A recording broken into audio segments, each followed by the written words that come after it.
네, 안녕하세요. JB입니다. 커뮤니티 게시판에 자주 질문이 올라오는 기업들인 것 같아요. 나이키와 디즈니에 대해서 물어보는 멤버십 회원분들이 꽤 많으시더라고요. 그래서 그때마다 저는 저 두 기업에 대해선 매수 계획이 없다고 간단하게 답변드리긴 했는데요. 오늘 영상에서는 좀 더 구체적으로 왜 제가 저 두 기업에 투자하지 않는지에 대해 이야기해 보도록 하겠습니다. 자, 일단 주가부터 보고 가도록 하겠습니다. 우선 나이키는 2021년 11월 5일에 최고점이 무려 177불을 찍었습니다. 그리고 계속 쭉 하락하면서 현재 주가는 96불까지 내려왔습니다.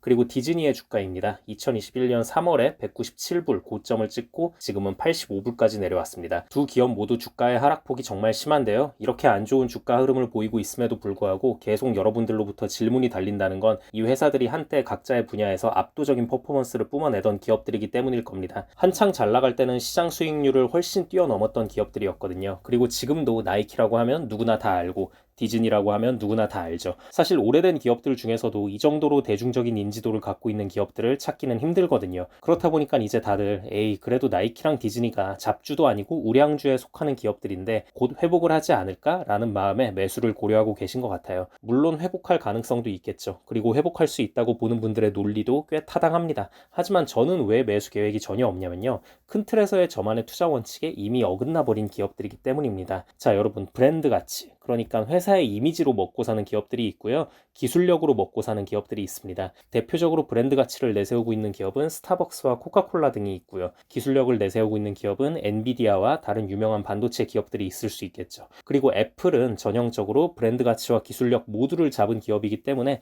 지금 전 세계 시총 1위를 달리고 있는 거라고 생각을 합니다. 자, 그럼 다시 본론으로 돌아와서 나이키와 디즈니를 보자고요. 이 둘은요, 브랜드 가치가 절대적으로 중요한 기업입니다. 뭐 다른 이런저런 사업들을 진행하고 있다고는 해도 결국엔 브랜드 가치가 전부인 기업들이에요. 나이키는 의류, 신발 회사고 디즈니는 콘텐츠를 제작해서 팔아먹어야 하는 회사니까요. 근데 이렇게 브랜드 가치가 중요한 기업들이 그 중요한 브랜드 가치를 잃었다고 생각합니다. 일단 나이키부터 보자면요. 나이키 주가 하락의 주요 원인 중 하나는 중국 매출 부진입니다. 중국 매출이 큰 비중을 차지하고 있던 기업이기 때문에 중국에서의 매출이 부진해지니까 지금 주가가 힘을 못 쓰고 있는 거거든요. 근데 문제가 과연 이 중국 매출을 다시 예전처럼 회복하는 게 가능할까라는 생각이 들어요. 다들 아시다시피 미국과 중국은 원래 사이가 엄청 안 좋잖아요. 거기에 요즘엔 중국이 국가 차원에서 아이폰을 금지시키는 것도 그렇고 뭔가 분위기가 심상치가 않아요. 중국 자국 기업들을 대놓고 밀어주려는 움직임이 좀 보이는 것 같거든요. 아무튼 그래서 중국 공산당이 또 반미 선동을 본격적으로 해대기 시작하면 중국은 가뜩이나 반미 정서가 강한 곳이기 때문에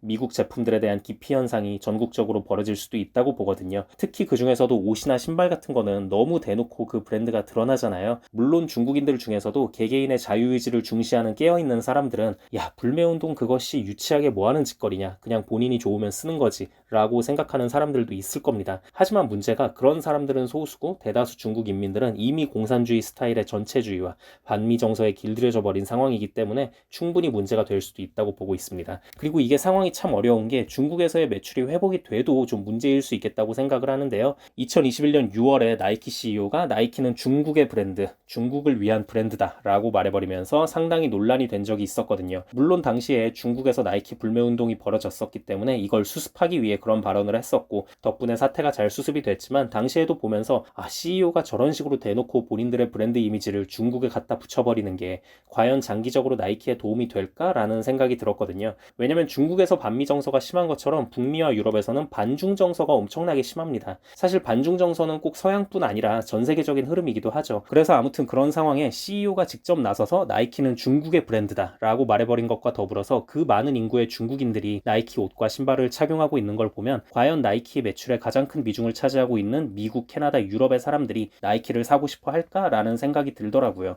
옷이나 신발은 대체품이 충분히 있기도 하고 꼭 나이키 제품을 써야만 한다는 법도 없으니까요. 물론 아직까지는 북미와 유럽 지역에서 매출이 버텨주고는 있는 것 같은데 장기적으로는 결코 좋지 않을 거라고 보고 있습니다. 그리고 디즈니를 보면요. 다들 아시다시피 디즈니가 PC주의에 너무 심취해 있잖아요. 막 인어공주 주인공을 흑인으로 내세우고 이번에는 심지어 그것도 모자라서 백설공주 주인공을 또 라틴계로 내세우고 있죠. 이것도 참 뭐 할 말이 많긴 한데 디즈니가 자체적으로 그렇게 PC주의를 앞세우는 게 더 유리하다고 판단을 한 거라면 어쩔 수 없겠죠. 그런 판단을 하는 것 또한 그들의 자유니까요. 하지만 저는 디즈니가 이렇게 자꾸 PC주의로 노선을 잡는 게 장기적으로 결국 브랜드 가치를 하락시킬 거라고 보는 이유가요. 디즈니의 주요 수요층은 결국 어린이들이잖아요. 근데 여러분들이 부모의 입장에서 생각을 해보자고요. 굳이 사회적으로 그리고 또 정치적으로 저렇게 논란이 많이 되고 있는 PC주의를 억지로 주입시키려는 디즈니의 창작물을 본인의 자녀들에게 보여주고 싶으신가요? 아마 대다수의 부모들은 원치 않을 거라고 봅니다. 그래서 아무튼 디즈니가 자꾸 저렇게 정치적으로 한쪽 노선만 극단적으로 타게 된다면 브랜드 가치는 브랜드 가치대로 계속 하락하면서 정치적으로 우파 성향 시민들에게 버림받는 건 당연한 거고, 더 나아가서는 좌파 시민들 사이에서도 이건 좀 하면서 버림받는 상황이 올 것 같습니다. 그럼 PC주의만 버리면 되는 거 아니냐라고 말하는 분들이 계실 수도 있는데요. 이제 와서 PC주의를 버리기에도 디즈니 입장에서는 좀 애매한 상황에 놓여버린 것 같습니다. 그래서 저는 뭐 이래저래 디즈니의 장래 전망을 별로 좋게 보진 않습니다. 네, 그럼 오늘 영상은 여기까지 하도록 하고요. 다음 영상에서 뵙겠습니다. 감사합니다.